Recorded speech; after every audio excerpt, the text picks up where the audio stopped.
países estavam interditos de nela viajar em toda a sua extensão, ou mesmo de praticar a agricultura, a pecuária, o turismo, ou mesmo extrair o nosso carvão ou grafite. Esta é uma vitória que celebramos com intensa emoção. Manifestamos a nossa profunda gratidão aos nossos parceiros de cooperação, organizações humanitárias de desminagem, agências das Nações Unidas e a sociedade civil pelo inestimável apoio. 2015 é também um ano especial para Moçambique. Neste ano, a 25 de junho, celebramos 40 anos de independência. Somos um Estado já não adolescente. A 16 de setembro corrente, celebramos 40 anos de cooperação com as Nações Unidas. Portanto, com esta casa, estamos em festa e as Nações Unidas devem se orgulhar pela estabilidade e crescimento de Moçambique. Temos uma responsabilidade acrescida de manter este crescimento. Por isso, gostaria de terminar a minha intervenção renovando que a procura de soluções sustentáveis para os problemas globais, lado a lado com as Nações Unidas e respectivos Estados-membros, continuará a ser o compromisso incondicional do meu governo. Bem-haja o desenvolvimento sustentável da humanidade e muito obrigado.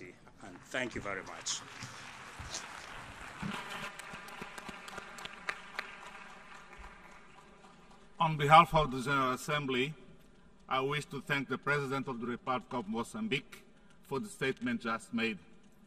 May I request representatives to remain seated while we greet the President.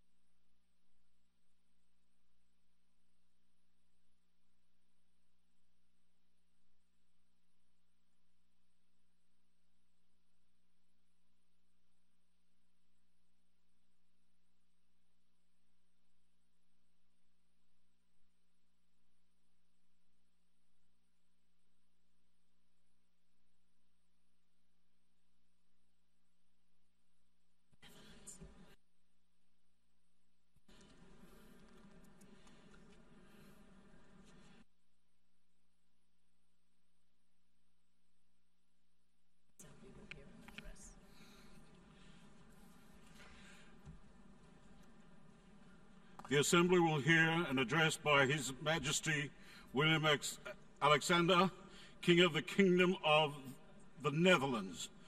I request protocol to escort His Majesty.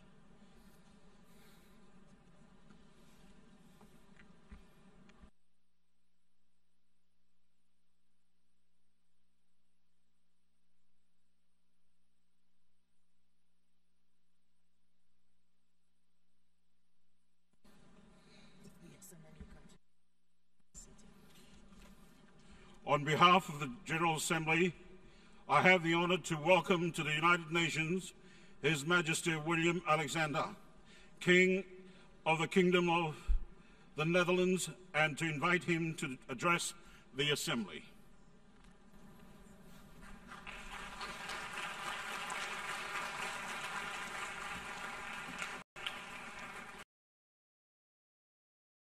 Mr. Secretary General, Your Excellency, it is a privilege to address this General Assembly. In 1945, the Charter of the United Nations was signed by representatives of 51 countries. Today, 70 years later, there are 3 times as many people on Earth and 4 times as many UN member states, with all the complexities that entails. And yet, as an international organization, the United Nations stands proud. In those 70 years, the world has seen great upheavals and shifts in the balances of power. Technological advances. The United Nations endures. Still dominated by fear for international dialogue, where countries, thanks in part to the United Nations, extreme has been halved.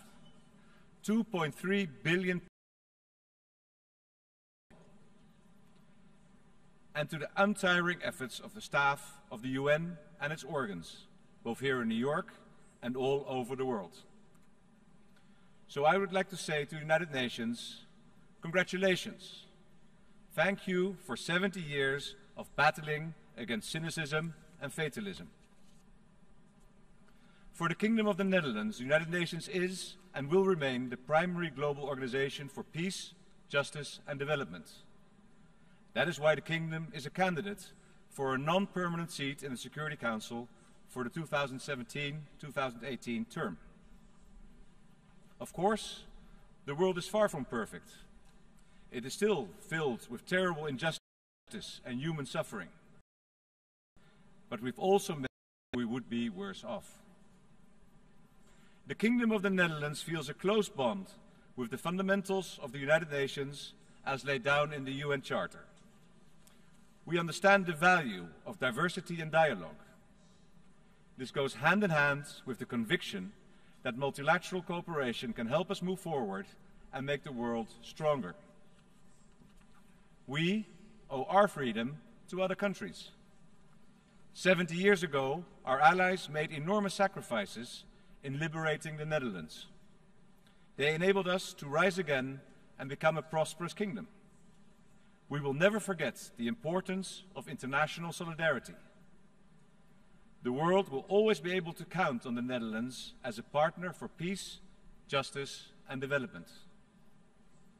Yet, just as we remain deeply committed, we also believe in being critical when necessary. It is good on the 70th birthday for the UN to look openly and honestly at the results of its efforts, to look at the goals that have not been achieved, and at the long and winding path that lies ahead. Many refugees have been in a desperate situation for too long.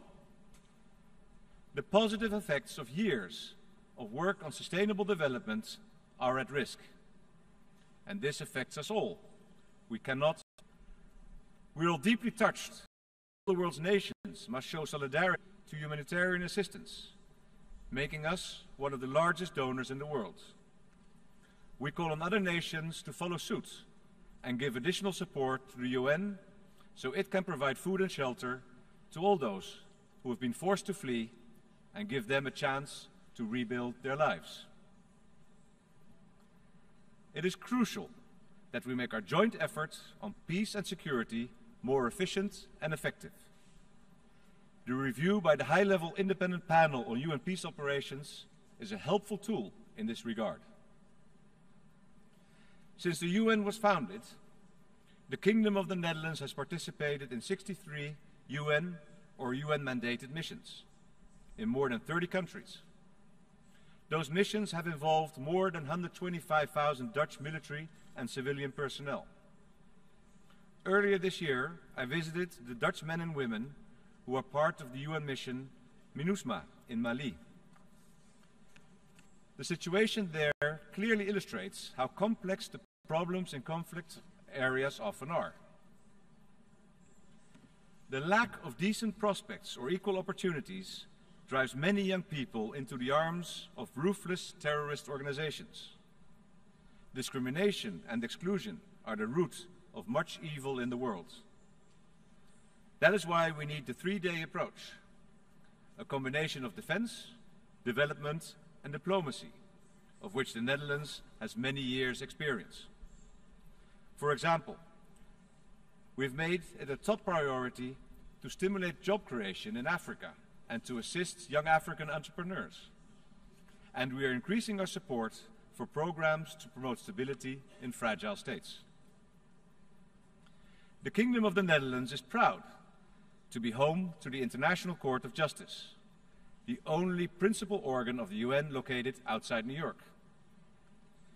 The Hague is the place where global peace, justice and security are defended by a range of international organizations, including the International Criminal Court and the Organization for the Prohibition of Chemical Weapons.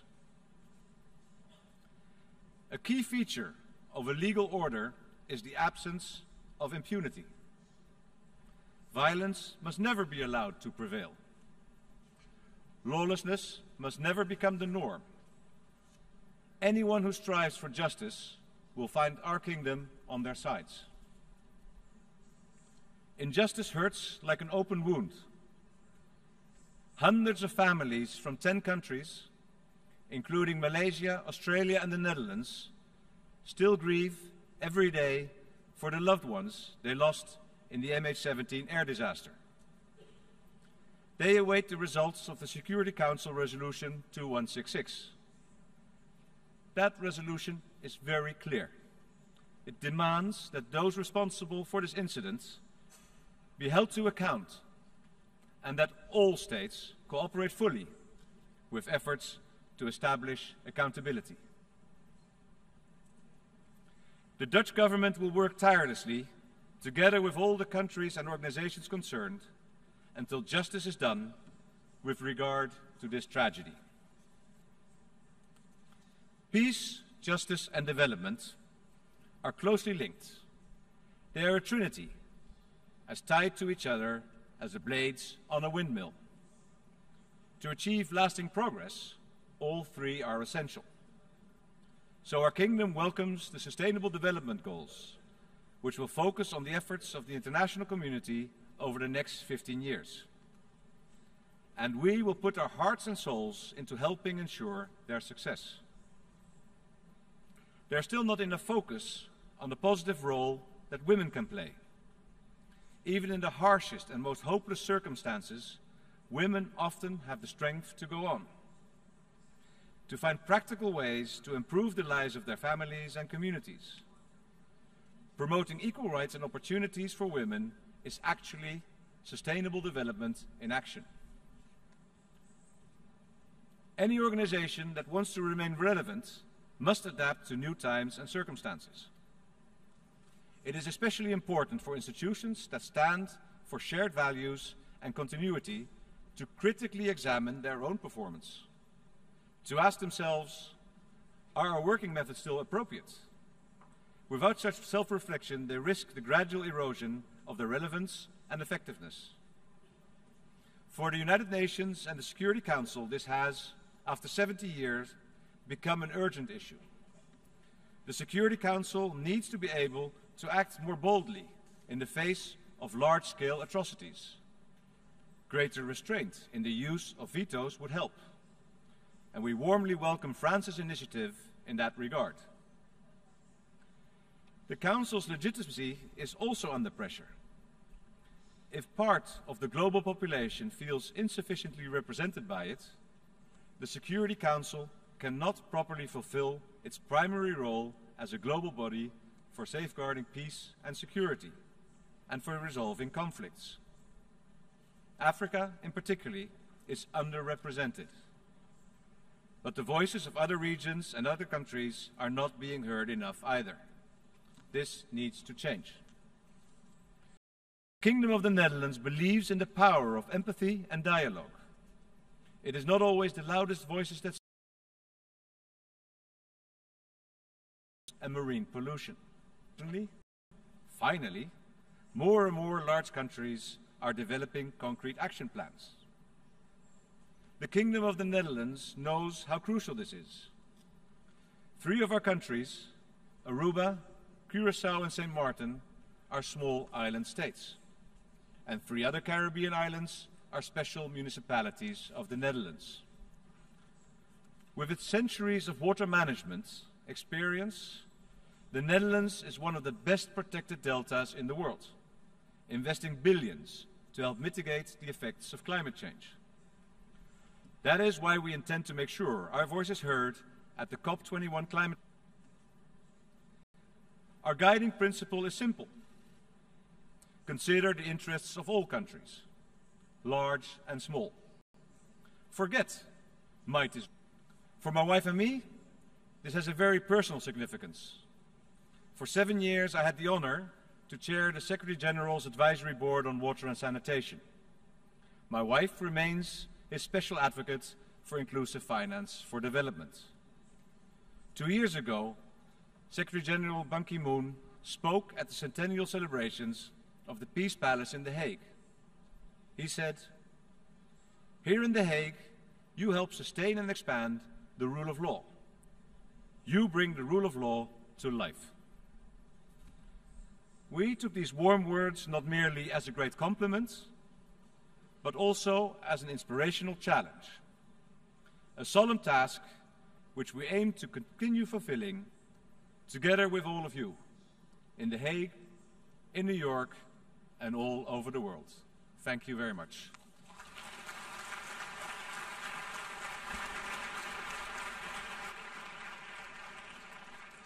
On behalf of the General Assembly, I wish to thank the King of the Kingdom of the Netherlands for the statement just made.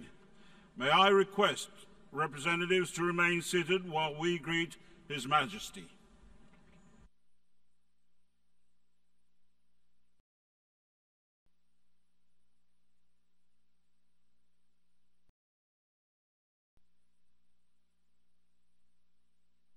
Escort. On behalf of the General Assembly, I have the honor to welcome to the United Nations His Excellency the Sultan Deyab, President of the Republic of Kazakhstan, and to invite him to address the Assembly.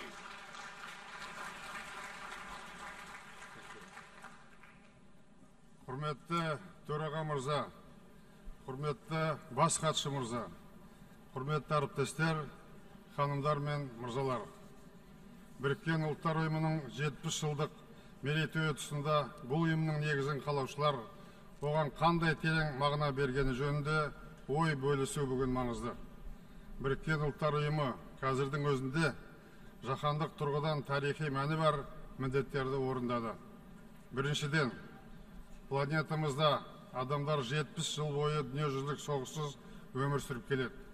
Екіншіден, әлемде аса ауқымды отарсыздандыру жүзеге асырылды. Біріккен ұлттар ұйымын 70 жыл бұрын 51 мемлекет құрды. Ол кезде әлемнің көп бөлігін колониялар мен тәуелді аймақтар алып жатты. Бүгінде әлемдік қоғамдастықта 193 тәуелсіз мемлекет бар. Үшіншіден, Біріккен ұлттар ұйымы күн сайынғы қиын, бірақ қауіпсіздік пен даму үшін баршаға қажетті үнқатысудың бүкіл әлемдік мінбесіне айналды. Адамзат одан өзінің алуандықтық бірлігін, біздің ғажап бірегей платформасының Translation problem. So just for a minute, we may interrupt you.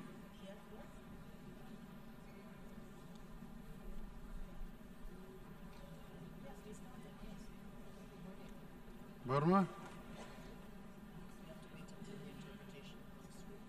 Yeah, well, if we can wait for the interpreter to come through. Our apologies for that.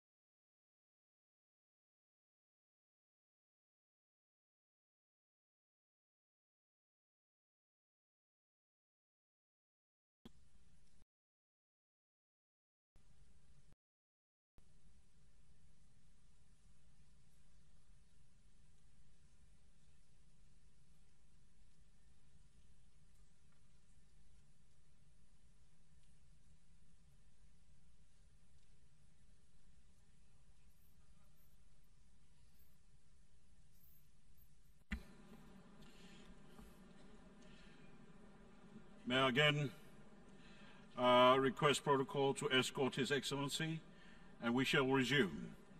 You can start again.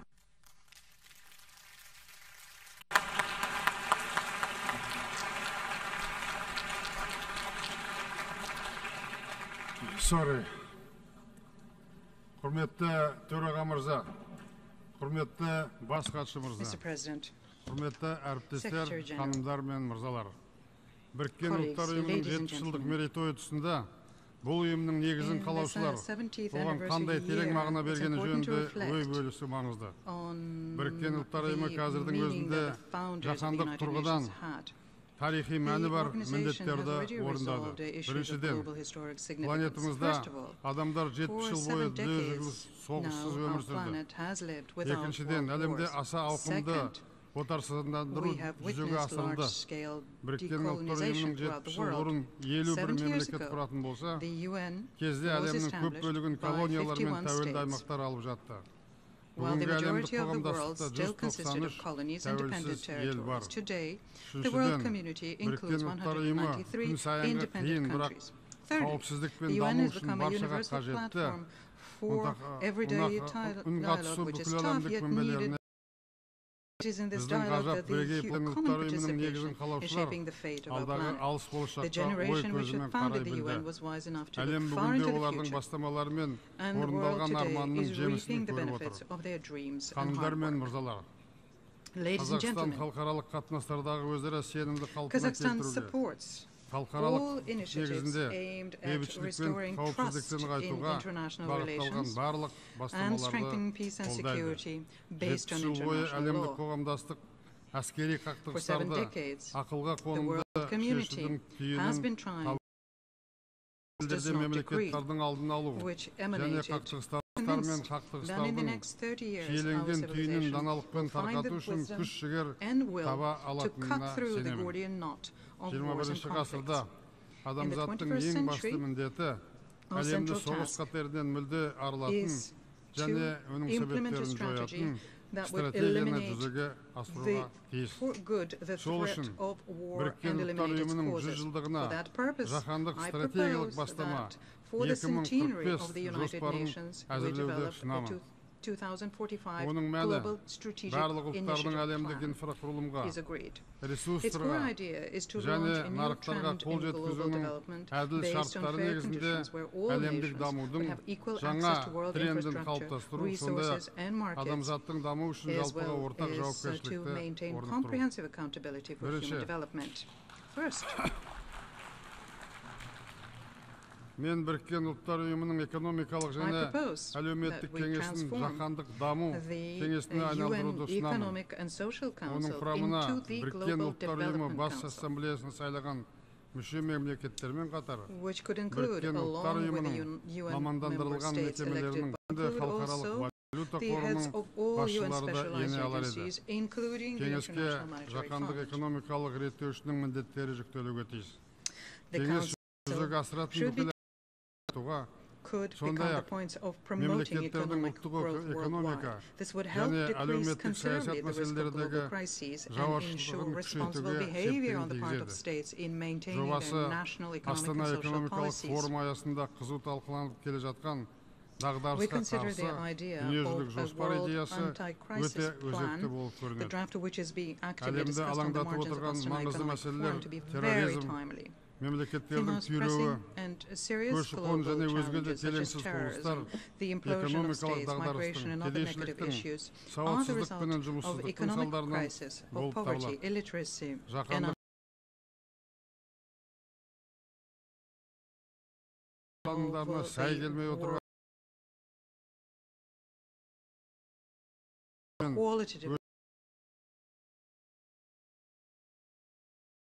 world without nuclear weapons. Біріккен ұлттар ұйымының ядролық қарудан азат әлемге қол жеткізу жөніндегі жалпыға ортақ декларациясын қабылдауды ұсынамын. Қазақстан ядролық полигонды жапқан және ауқымы жағынан 4-ші ядролық қару-жарақтан өз еркімен бас тартқан, сондай-ақ Орталық Азиядағы ядросыз аймақ құрған тарихи тұңғыш ел. Ядролық қарусыз аймақты әлемнің өзге өңірлерінде, оның ішінде таяу шығыста да құрған жөн.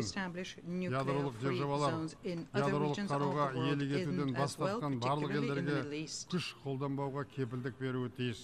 Біз Иран ядролық бағдарламасы бойынша келіссөздердің 2 раундын кезінде Алматыда өткізуге бастамшы болдық. In Иран ядролық 2013, бағдарламасы we бойынша жалпыны initiated қамтитын іс-қимыл 2 жоспарына rounds of қол talks қойылуын in қоштаймыз. Almaty on the Iranian Қазіргі nuclear таңда program. We welcome мемлекеттердің бейбіт the мақсатта signing қолданылатын of the атомға comprehensive plan of және action ядролық отынға regarding Iran's nuclear кемшілсіз program. қол жеткізу құқығын кепілдендіру қажет. Нақ осы It is себепті біз essential today to guarantee the Қазақстанда right МАГАТЭ-ның of states халықаралық аз to байытылған peaceful уран банкінің nuclear құру туралы energy and келісімді access to қолдап nuclear қол fuel. қойдық. And that is why Елдер үшін the global сенемін. anti-nuclear Үшінші, weapons movement is an important халықаралық task, and every person on the planet can and қадірін must азаю contribute менен to the nuclear test жаһандық ban. институттар рөлінің әлсіреуі қауіпті A сын қатері болып dangerous отыр. challenge for us Біріккен is the Ұлттар erosion Ұйымының of international жарғысы, law and weakening дүниежүзілік of the role соғыстар of менен global әскери institutions. қақтығыстардың It's important to remember миллиондаған that the құрбандардың UN Charter қанымен was жазылғанын written with біз the blood ұмытпауға of millions of тиіспіз. victims of world wars and Оның armed баптарының conflicts. әсіресе мемлекеттердің егемендігі менен Then аумақтық any тұтастығын violation of its қамтамасыз ету articles, in жөніндегі particular, баптарының қандай on да бір ensuring бұзылуы the sovereignty and адамзатты territorial өткеннің integrity of қасіретті states қателігін leads қайталауға humanity to ұрындырады. repeating the tragic mistakes of the Санкцияларды past. Біріккен Ұлттар Ұйымының жарғысымен халықаралық құқық necessary нормаларына To қайшы prevent келетін the әрекет arbitrary ретінде бағалап, imposition of олардың sanctions өз бетімен which қолдануын болдырмау қажет. contradicts both the UN Charter and Миллиондаған international law. адамдардың I am игілігіне convinced әсер ететін халықаралық that санкциялар the қолдану right to құқығы impose international Қауіпсіздік sanctions кеңесінің ерекше that can құзырында impact the болуға well-being тиіс of деп millions сенемін. of people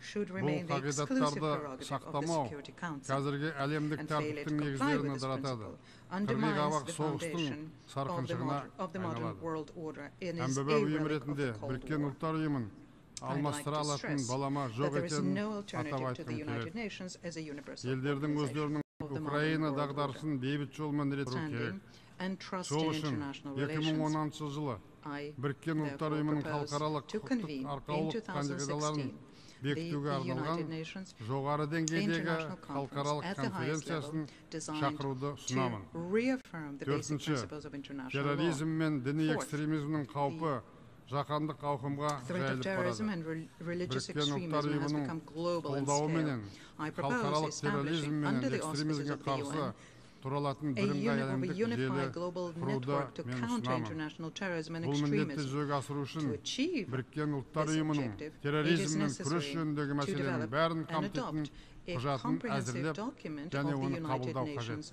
to combat terrorism. Біріккен Ұлттар Ұйымының баршаға арналған тұрақты энергетика We көрме will have өткелі in отыр. Astana in Барлық 2017 an international мемлекеттерді expo on the көрмені topic дайындауға және Energy of өткізуге the Future. We қатысуға invite all шақырамыз. states to participate Болашақты fully ескеріп, Біріккен colleagues. Ұлттар Ұйымының қолдауыменен жаңа болашақ New Future a major step концепциясын in әзірлеу жаһандық realizing стратегиялық the бастама 2045 жоспарын 2045 жүзеге Global асырудың Strategic алғашқы Initiative қадамы Plan could болар be еді.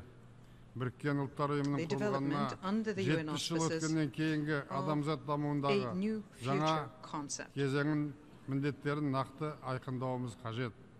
New Future дегеніміз ядролық, энергетикалық, су, азық-түлік қауіпсіздігі, сенім, өзара түсіністік clearly және define the goals реформалар. of the next stage in the Қазақстан development Еуразия of humanity өңіріндегі 70 years after the қақтығысушы founding тараптарды of the бітістіру UN. үшін арағайындық New жасауға күш салып Is келеді nuclear және күш energy, сала water and бермек. food security, Аталған and бағыттар мен trust, mutual қағидаттар understanding and reforms. Қазақстанның Kazakhstan has been making, 2017-18 will жылдарда continue to make Біріккен Ұлттар mediatory Ұйымы efforts in order to Қауіпсіздік bring to кеңесінің peaceful тұрақты resolutions the мүшелігіне conflict сайлау parties in науқанына Eurasia. арқау And the болып directions and отыр. principles I outlined constitute the 70-ші core сессияға of our election қатысушылардың campaign for the баршасын position біздің of a еліміздің non-permanent member кандидатурасын of the UN қолдауға Security Council for шақырамын. 2017-18. Ханымдар мен I call мырзалар, on all of the participants of 70 the жыл бұрын 70th session Женевада to support the жұмыс candidacy істеуден of my қалған country. Ladies and Ұлттар gentlemen, Лигасының 70 орнына years ago, Біріккен Ұлттар Ұйымы құрылған when кезде the оның United штаб Nations was being пәтерін established to replace the Нью-Йоркта defunct League of Nations орналастыруға in Geneva. The шешім decision was made қабылданған to болатыны locate белгілі. its headquarters in New Бұл York. сол кезеңдегі халықаралық қатынастар бойынша This was батыс жарты шарының рөлі connected to the fact артқандығына that байланысты at болған that еді. time, the role of the Western Әлемді Hemisphere дамыту in орталығы international кәрі affairs құрлықтан was in a жаңа құрлыққа, ascendancy. The center Еуропадан of жаһандық development өрлеудің has жаңа орны moved from, ақш-қа, had moved from Нью-Йоркқа the old world ауысты. of Europe to the Содан new бері world көп нәрсе in the өзгерді. United States in New Әлем York. өзгеше Our world has changed a қалыптасты. great deal since then. 21-ші ғасырда даму орталығы In әлемнің the ең 21st үлкен century, континенті, the center of ғалымшар growth is тұрғындарының 3-тен moving 2-сі мекендейтін to Asia, ірі the world's ресурстар largest шоғырланған continent, Азияға қарай where ойысты. Азияның дамып келе жатқан экономикалық қуатты серпіні жаһандық үдерістердің жаңа сипатын танытты. Тарихи мүмкіндікті пайдалануымыз өте маңызды. Сондықтан Біріккен ұлттар ұйымының штаб пәтерін Азияға көшіру мәселесін ойластыруды ұсынамын. Қазақстанның бастамаларын мен айтқан ұлттар қауымдастығы қабылдайды деп мен зор үміт артамын. And I'm hopeful that Kazakhstan's initiatives will be accepted by the community of nations. Thank you very much for your attention. On behalf of the General Assembly, I wish to thank the President of the Republic of Kazakhstan for the statement just made. May I request representatives to remain seated while we greet the President.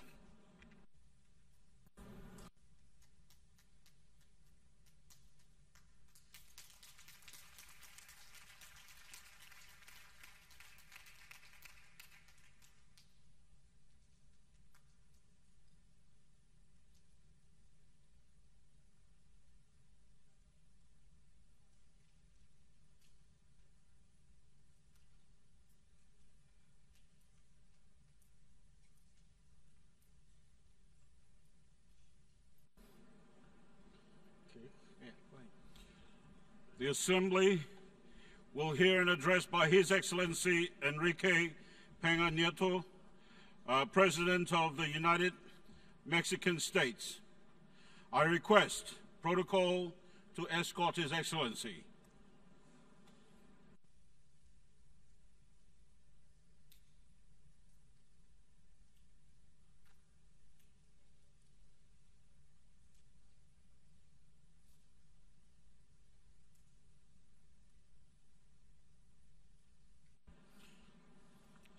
On behalf of the General Assembly, I have the honor to welcome to the United Nations His Excellency Enrique Peña Nieto.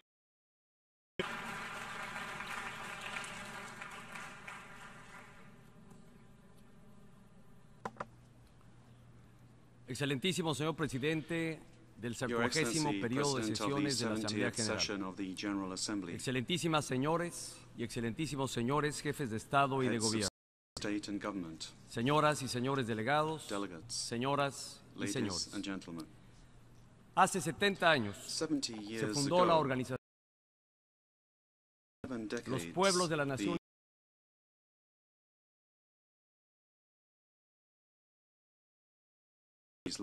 se reflejan en las operaciones de mantenimiento como la FAO, la UNICEF, la UNESCO, la Organización Mundial de la Salud o el Programa de las Naciones Unidas para el Desarrollo.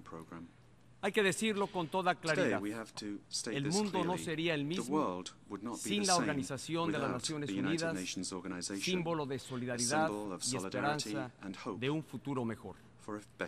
Desde 1945, los mexicanos hemos mantenido el mayor de los compromisos con este foro, el máximo mecanismo multilateral, abanderando la paz, el desarme nuclear y las mejores causas de la humanidad. Por ejemplo, a raíz de la crisis de los misiles, México impulsó el Tratado para la proscripción de las armas nucleares en América Latina y el Caribe. Gracias a este acuerdo, las naciones latinoamericanas y caribeñas se convirtieron en la primera zona libre de armas nucleares en una región densamente poblada. Los mexicanos también contamos con una larga tradición como mediador en los conflictos de nuestra región, siempre promoviendo la solución pacífica de las controversias. Con base en esta historia diplomática, celebramos los importantes avances en el proceso de paz en Colombia, lo mismo que el reciente restablecimiento de relaciones diplomáticas entre Cuba y Estados Unidos. Congruentes con la nueva realidad geopolítica, reiteramos el llamado a poner fin al bloqueo económico, comercial y financiero que se mantiene sobre Cuba. El tratado constituye la base de un régimen internacional de control de armas convencionales que previene su tráfico ilícito y transparenta su comercio legal. México Es una nación plenamente comprometida con la ley, los derechos humanos y la paz. Hemos asumido plenamente la elevada responsabilidad de ser parte del Consejo de Derechos Humanos de la ONU para el trienio 2014-2016. Hoy, mi país tiene una de las legislaciones más avanzadas en favor de los derechos humanos y trabajamos para asegurar su vigencia en toda la geografía nacional. Permiten enriquecer los esfuerzos de la Organización de las Naciones Unidas, su experiencia en el ámbito con una crisis económica mundial que no cede, responsabilidad y sentido en el único fin de cumplir agendas políticas y satisfacer ambiciones personales. En esta segunda década del siglo XXI, no debemos repetir los errores que tanto dolor causaron al mundo en el pasado. Al contrario, es tiempo de rescatar y Naciones Unidas como son la paz, la solidaridad y el respeto a los derechos humanos. Respeto para los migrantes, respeto para las mujeres, respeto para todas las razas y religiones, respeto a la diversidad y a la pluralidad política, pero sobre todo, respeto a la dignidad humana. Eso es lo que merecen nuestras sociedades. Es cierto, el mundo actual es complejo, incierto y distante, pero la división no es solución. Tenemos que recuperar el valor de la confianza. Confianza en el trabajo constructivo. Confianza en los demás. Confianza en las instituciones. Y sobre todo, confianza en nosotros mismos y en nuestras naciones. Para edificar hay que sumar. Para alcanzar hay que perseverar, demostrando que las naciones sí pueden lograr acuerdos trascendentes, innovadores y audaces en favor de la población mundial. La Agenda 2030 para el Desarrollo Sostenible, la Agenda de Acción de Addis Abeba, el Marco de Acción de Sendai para la reducción del riesgo de desastres y los trabajos rumbo a la COP21 sobre el cambio climático son decisiones históricas que promueven un nuevo paradigma, un cambio en la forma en que piensan y actúan las naciones. La Agenda 2030 hay que celebrarlo. Se construyó de manera colectiva y unánime a partir del diálogo y las propuestas de los Estados miembros. La Agenda de Addis Abeba, en Etiopía, permitirá financiar el desarrollo sostenible que constituye el fundamento de una asociación global revitalizada, como lo ha dicho el propio secretario general de la ONU. Por su parte, el marco de Sendai establece directrices para los próximos 15 años que brindarán a los habitantes del mundo la oportunidad de contar con un hogar más seguro. En cuanto a la COP21 sobre el cambio climático, hay altas expectativas de que en París podamos adoptar compromisos de carácter vinculante.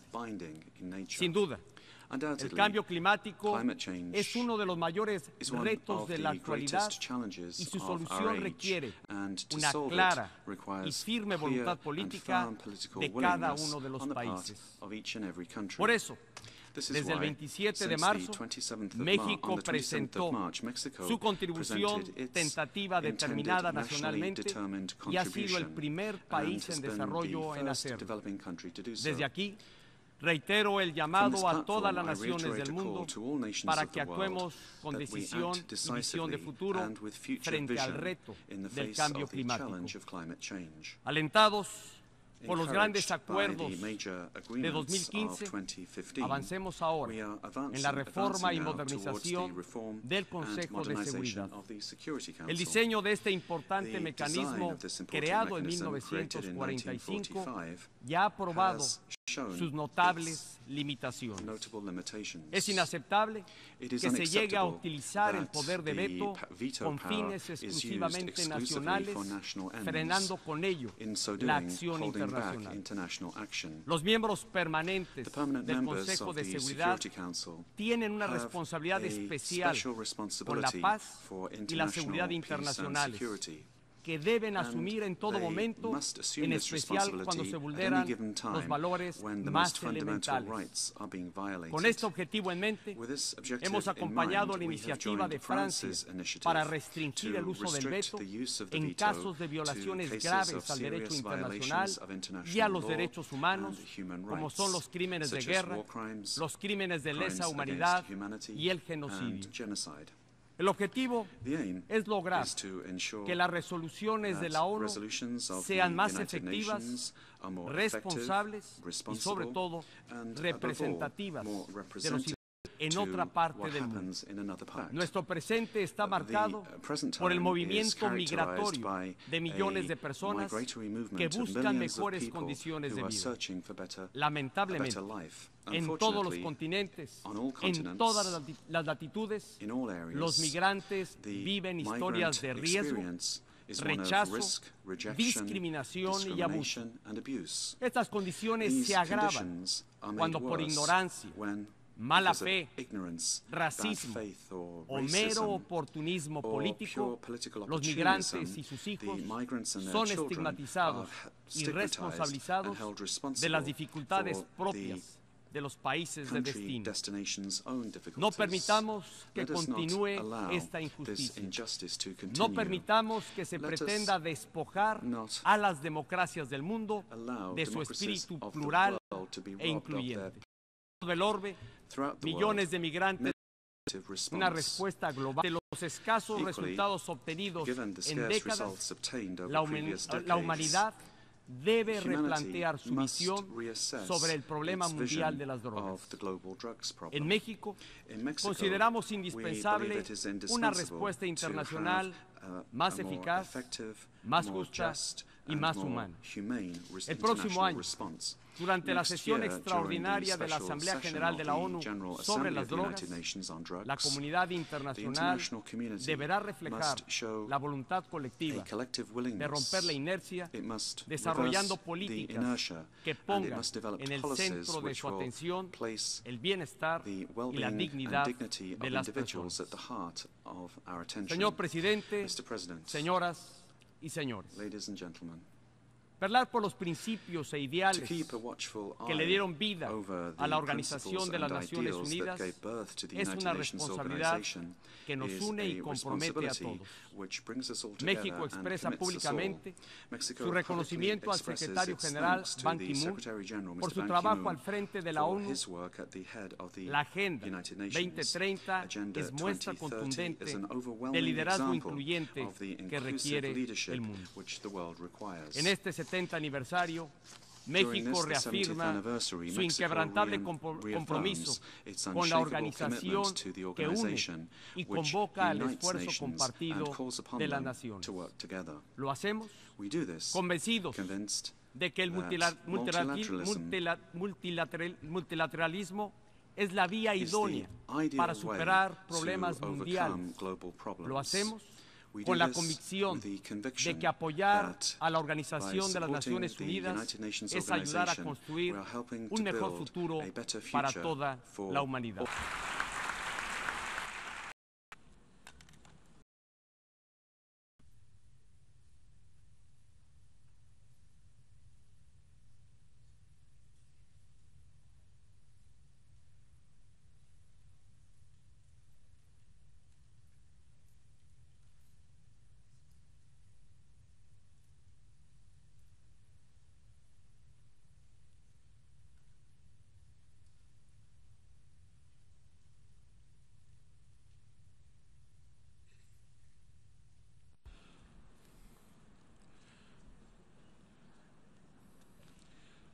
The Assembly will now hear an address by His Excellency Aníbal António Cavaco Silva, President of the Portuguese Republic.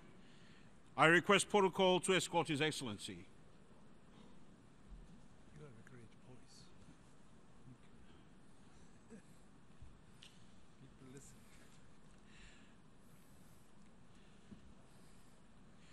On behalf of the General Assembly, I have the honor to welcome to the United Nations His Excellency Honorable Antonio Cavaco Silva, President of the Portuguese Republic, and I invite him to address the Assembly.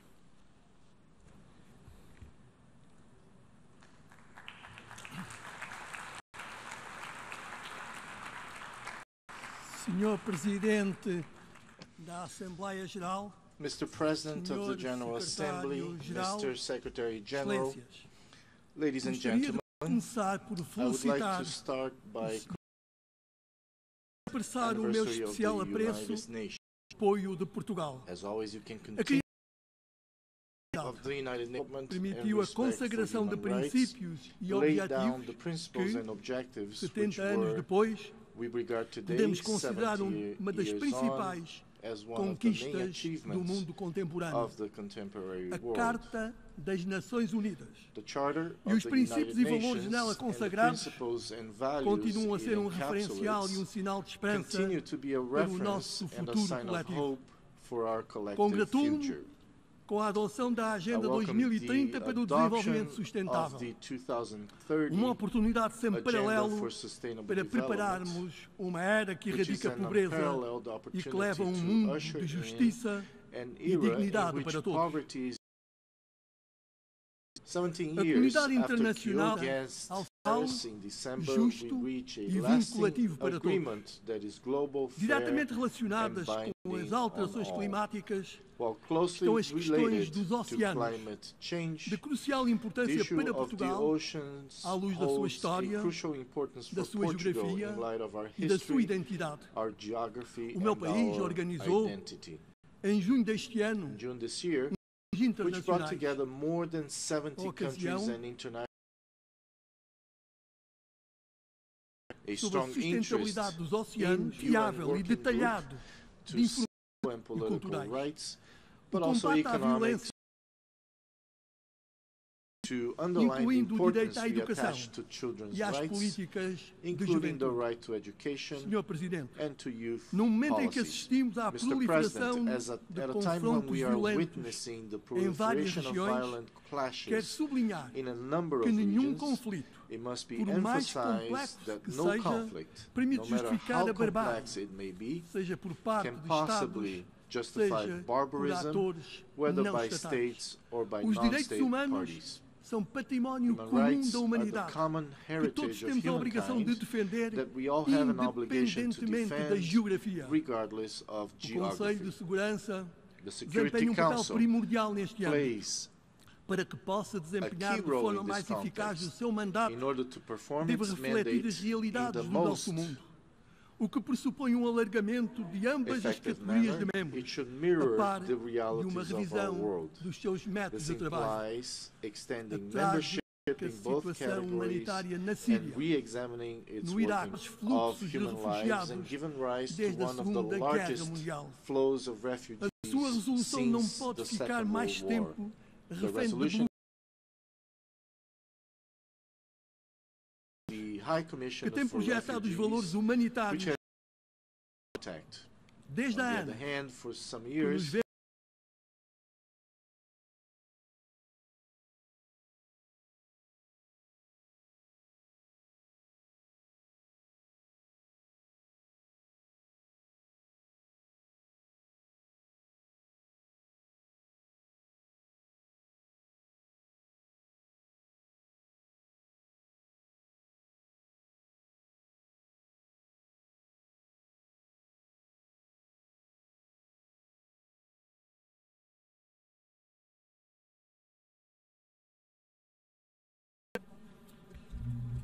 Mr. President, gentlemen, World War. It was born small and large countries as signatory number 50. Dialogue. How is the world today? Lots of progress has been made in children and in particular girls attending schools. We continue to witness horrible conflicts in many parts of the world, but the number and magnitude of armed conflicts between states are decreased. And our fights against deadly diseases has saved millions. This is one side of the coin. But we also live in a changing world. Conflicts remain the biggest threat to human development. The number of refugees and displaced persons is growing at alarming speed. Violent extremism is spreading. Human rights are violated. Our planet is under stress due to scarce resources and climate change. This is the other side of the coin. So the world is complex, as it has always been. There are no simple solutions, and there never was. We need to engage actively and cooperate closely to address the challenges today as we did 70 years ago. From my perspective, there are three overshadowing priorities for the UN in the coming years. First, peace and security. As for many others in my generation, my political view of the world was shaped by 1989. The wall came down, the Iron Curtain disappeared, and today the world again faces a situation where cooperation and dialogue is all too often replaced by force and violence. We must ensure that the UN can effectively provide security in the face of ever more complex crises and threats. In Ukraine, we have seen completely unacceptable violation of international law and principles of sovereignty and territorial integrity. In Syria, civilians suffer from horrific abuses committed by the terrorists. Continues to support efforts of the national coalition against ISIL. We need a strong and unified response to violent extremism and terrorism. Extremism and armed conflicts are growing. To the UN operation in Mali, MINUSMA. A very visible consequence of all of these conflicts is the massive refugee and migration flows. Almost 60 million people are fleeing their homes.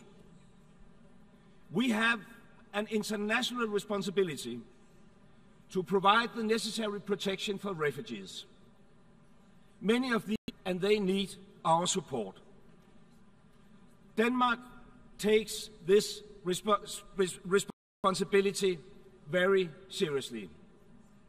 Last year, I also welcome the initiative of the Secretary General to strengthen UN peace operations. But we need more than blue helmets to ensure lasting peace. We need a UN Security Council that is ready to take the necessary decisions to maintain international peace and security. A Security Council that can effectively address conflicts in a timely manner and that reflects the world as it is today. The international community must have the right instruments to adequately address the situation, and we must keep an open mind when we evaluate our instruments at hand. Many people migrate for economic reasons, in search of a better life, and their hopes are indeed understandable.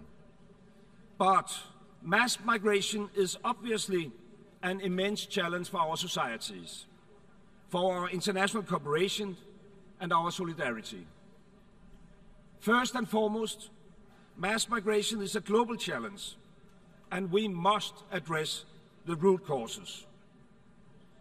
People migrate because they have lost hope at home. Inclusive economic growth in developing countries should be our common goal. There are no easy solutions. The UN is an important part of the answer. Member states have the primary responsibility for development and progress in their own countries. But we must all do our part and provide the necessary financial contributions to ensure that they succeed. Denmark is ready to do its part. We will remain committed to the UN target of 0.7% of development assistance.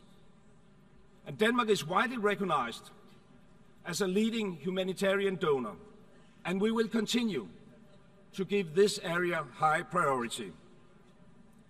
My government last week decided to allocate an additional 100 million euros to humanitarian assistance and to measures that support the European efforts to address the mass migration from Syria and its neighborhood. I'm deeply concerned that the humanitarian needs far outgrow the available financing. And I call on all states to increase their humanitarian efforts.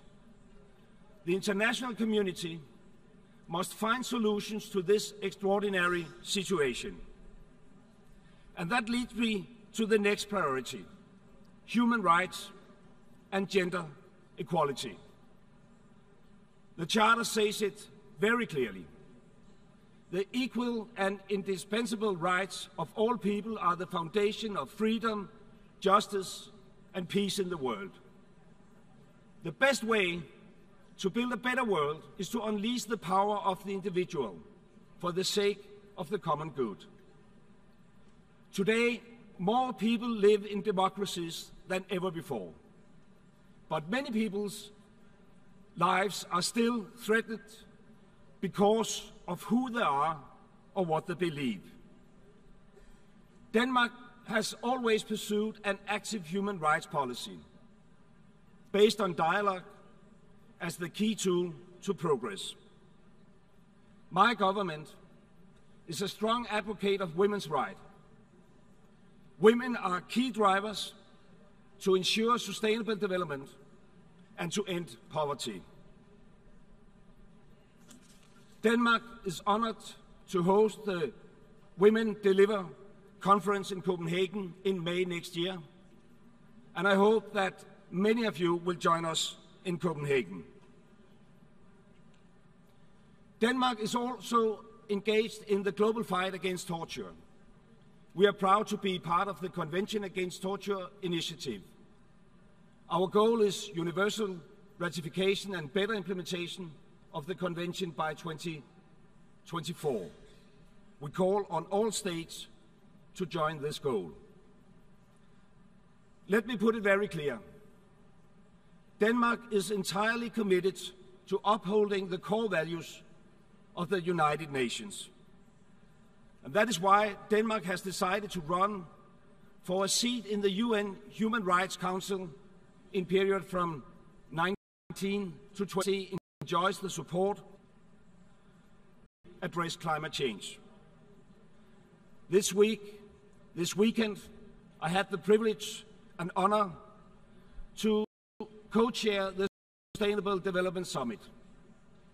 We adopted the new development agenda, and now NGOs, international organizations, and many others. We must find new, innovative ways of engaging these actors if we are serious about delivering on the development agenda. This is particularly true when it comes to addressing climate change. Let me give you a small example. Denmark has established a climate investment fund to promote private investments in developing countries and emerging markets. Danish pension savings now contribute to financing the largest African wind farm in Lake Turkana in Kenya. And I think we need more solutions like this to deliver on the development agenda and to reach an ambitious, binding climate agreement in Paris later this year. Ladies and gentlemen, the need for an effective UN has never been greater. If we fail to deal with the enormous task facing us, there is a risk that we will undermine the key values and principles of the UN Charter. Throughout the UN's history, Denmark has been among the strongest supporters of our World Organization, and that will not change. I'm honored that a Dane has assumed the presidency of the General Assembly. My government is fully committed to support Mr. Lykketoft in his important work. 70 years ago, our grandparents had a bold vision. They believed it was possible to create a better future for the peoples of the world. The achievements during the last 70 years have been remarkable. This anniversary is an historic opportunity to set ambitious goals for the future. We have agreed on a new development agenda. Now we must act to show our grandchildren that we are able to deliver on our promises. Today, tomorrow, and 70 years from now. Thank you very much.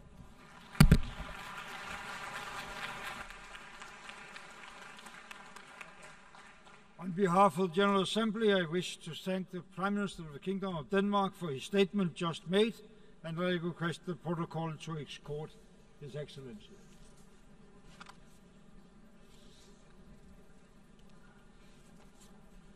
The Assembly will now hear a statement from His Excellency Haile Mariam Desalegn, the Prime Minister of the Federal Democratic Republic of Ethiopia. May I request the protocol to escort His Excellency. Special welcome to the Prime Minister of the Federal Republic of Ethiopia, Excellency Haile Mariam Desalegn. I invite him to address the General Assembly. Mr. President, let me begin by congratulating you on assuming the presidency of the General Assembly of this important juncture in the history of the United Nations. This has indeed been a seminal year. Not only is it a year for commemorating the 70th anniversary of our only universal organization, but it has also been a year when bold actions were taken for the sake of our people and planet. I would also like to express my profound appreciation to your predecessor, our brother from Africa, who successfully steered the work of this august body over the last 1 year, which witnessed difficult intergovernmental negotiation processes. His contribution is facilitating this process and advancing the UN agenda was indeed significant. We owe him a debt of gratitude for all his tireless efforts. Allow me also to pay special tribute to our Secretary General for his dedication and tireless efforts for the realization of the aims and purposes of the United Nations. Mr. President, what we have achieved thus far in the course of this year through difficult negotiations and compromise by adopting a compact for global partnership in the framework of the Addis Ababa Action Agenda in July, as well as the 2030 Agenda for Sustainable Development at the historic summit just concluded, make it evident that we are indeed potentially in a watershed moment in the history of the United Nations. It is our confidence that the same collective resolve would be demonstrated by member states as we take up the challenge of an equally transformative change in the UN peace operations. The political will and commitment that we have demonstrated in adopting the Addis Ababa Action Agenda and the 2030 Agenda gives us hope and optimism that we can secure a new globally binding climate agreement under the auspices of the United Nations Framework Convention on Climate Change in Paris in December. I therefore wish, Mr. President, to assure you of my delegation's fullest support in the effective discharge of your heavy responsibilities at this momentous and historic year. Mr. President, Ethiopia is indeed proud to be one of the founding members of the United Nations. Although it could not count much in its hour of need on the support of the League of Nations, of which it was also a member, nonetheless, Ethiopia never lost confidence in the multilateralism and remained a staunch supporter of the principle of collective security embodied in the United Nations Charter. It is based on this conviction that Ethiopia has been actively contributing to the advancement of the principles and purposes of the United Nations, including by deploying its forces as part of the Blue Helmets since the early days of the United Nations. It gives us great satisfaction to note that Ethiopia is now the second largest contributor to the UN peacekeeping, and I wish to take this opportunity to reaffirm our unwavering commitment to continue playing an active role to help ensure the United Nations become more effective and secure greater legitimacy. Mr. President, as we mark the 70th anniversary of our organization, it is only fitting that we take stock of the achievements and challenges over the past 7 decades and draw up appropriate lessons from history as we move forward. That the world has made tremendous progress in a wide range of areas through the advancement of the noble objectives enshrined in the United Nations Charter is not in doubt. The organization has done commendable work to foster international cooperation for development, to promote respect for human rights, and address humanitarian problems. Nonetheless, what has been achieved so far is a far cry compared to the Herculean challenge we face today. Nor can we overlook our very many failures as an organization. This is very apparent in the peace and security area, as was so ably laid out by the high-level panel on peace operations, as it is with respect to the creation of a level playing field in the international economic and trade relations. Despite all this, however, there is one thing which is self-evident. The United Nations is an organization that we all cannot afford to live without. In spite of its shortcomings, the United Nations remains the only universal organization that we have, whether big or small, rich or poor, providing us with a unique platform to advance our common objectives and address those myriad problems we collectively face. The challenge that we have to address at this juncture in the history of the organization is more or less obvious. It has to do with how we can make it relevant and effective as we collectively strive to meet the needs and aspirations of our people in the 21st century. This, I believe, is the main essence of the anniversary celebration, aptly captured in the theme, "A Strong UN, Better World." But the UN is, after all, an intergovernmental organization whose strengths and weakness cannot be depicted independent of the role of its members. It is therefore up to us to empower the organization to fulfill its promises in a new era. Mr. President, the United Nations, indeed, the creation of the post-1945 world order and the devastating experience of the Second World War and the Great Depression which preceded it, that no doubt very much inspired the letter and the spirit of the Charter. The world has, however, changed tremendously since then, and the very complex and multifaceted challenges we face today are quite different from those that the founders had to deal with in the immediate aftermath of the war. Obviously, the threat of terrorism and violent extremism, or the devastating consequences of climate change and other emerging challenges of our time. On the other hand, Not only has membership of the United Nations changed over the years in dramatic manner, but so have geopolitical and economic realities of our globe. With the rapid globalization and the dramatic revolution in information technology and realities, so that has not been an easy undertaking. The nations makes them truly historic. It is legitimate and effective. In this context, it is only proper that we seize this occasion to once again echo Africa's call to be fully represented in all the decision-making organs of the United Nations, particularly in Security Council, as encapsulated in the Isoluni Consensus and the CERT Declaration.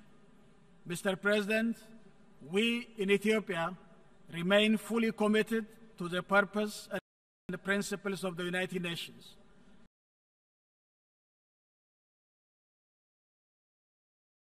Has embarked on an ambitious transformative agenda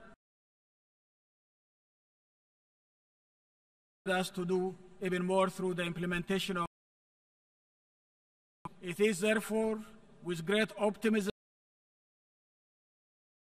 committed to adhere to the principles of the United Nations, as well as to continue playing an active and constructive role for the realization of its noble objectives. I thank you so much.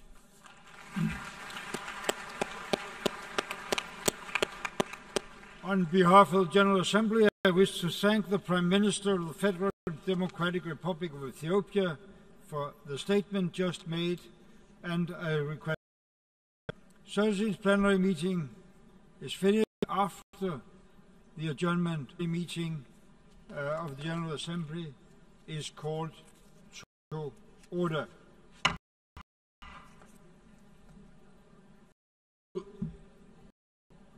Here an address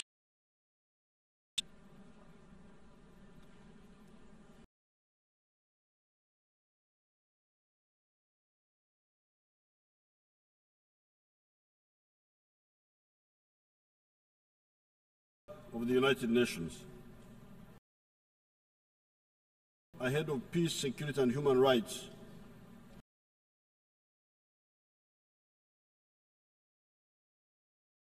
love your neighbor as you love yourself. Session of the United Nations on the SDGs, in existence for the last 70 years, one would have imagined that these fundamental laws of Christianity, which are also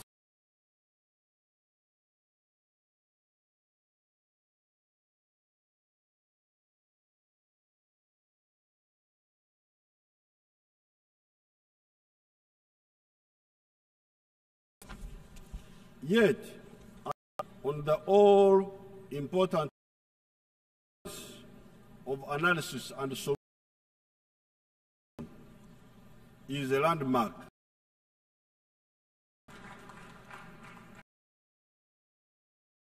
Who have for long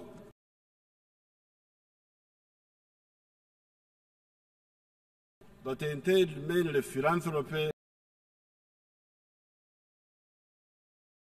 above all, assist in prioritizing the use of scarce resources of the international agencies. This is what we have been urging our partners to adopt instead of the vague words like sustainable development, in quotes.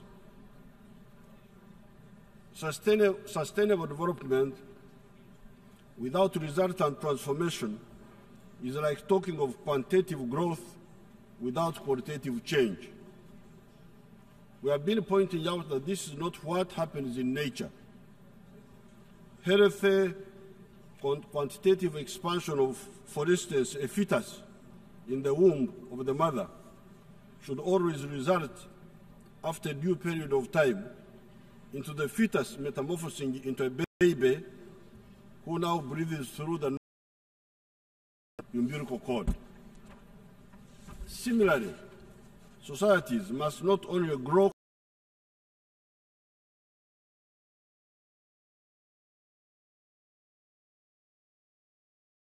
and 1986 that have ushered in peace, worry of groups.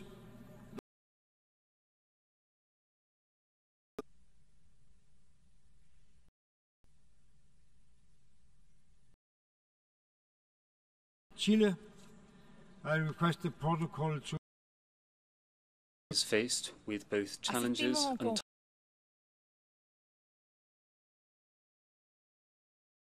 the victims of war and those. 2016, desde La Paz, in addition to tackling the most to be found in Latin America, and of course it goes without saying in Chile as well.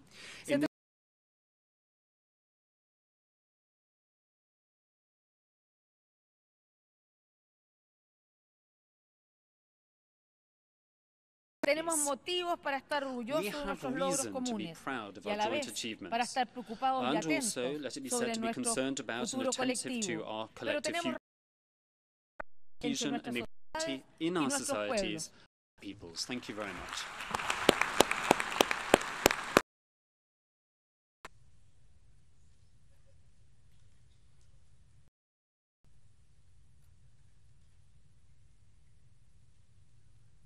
State and ministers of the Republic of Cuba.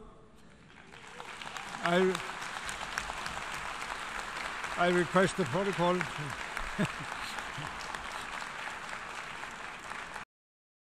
Vamos a preservar las generaciones venideras del flagelo de la guerra y edificar una nueva forma de relacionarnos. Debían augurar una época de paz, justicia y de asuntos internos de los estados. El derrocamiento por la fuerza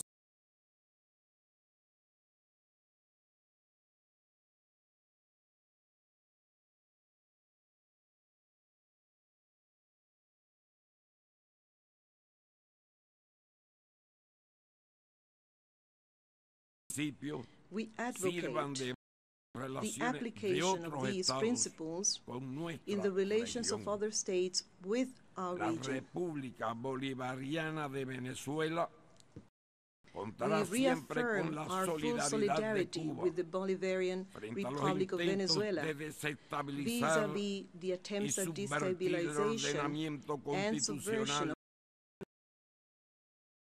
constitutional order and the destruction of the work undertaken by President and pursued by President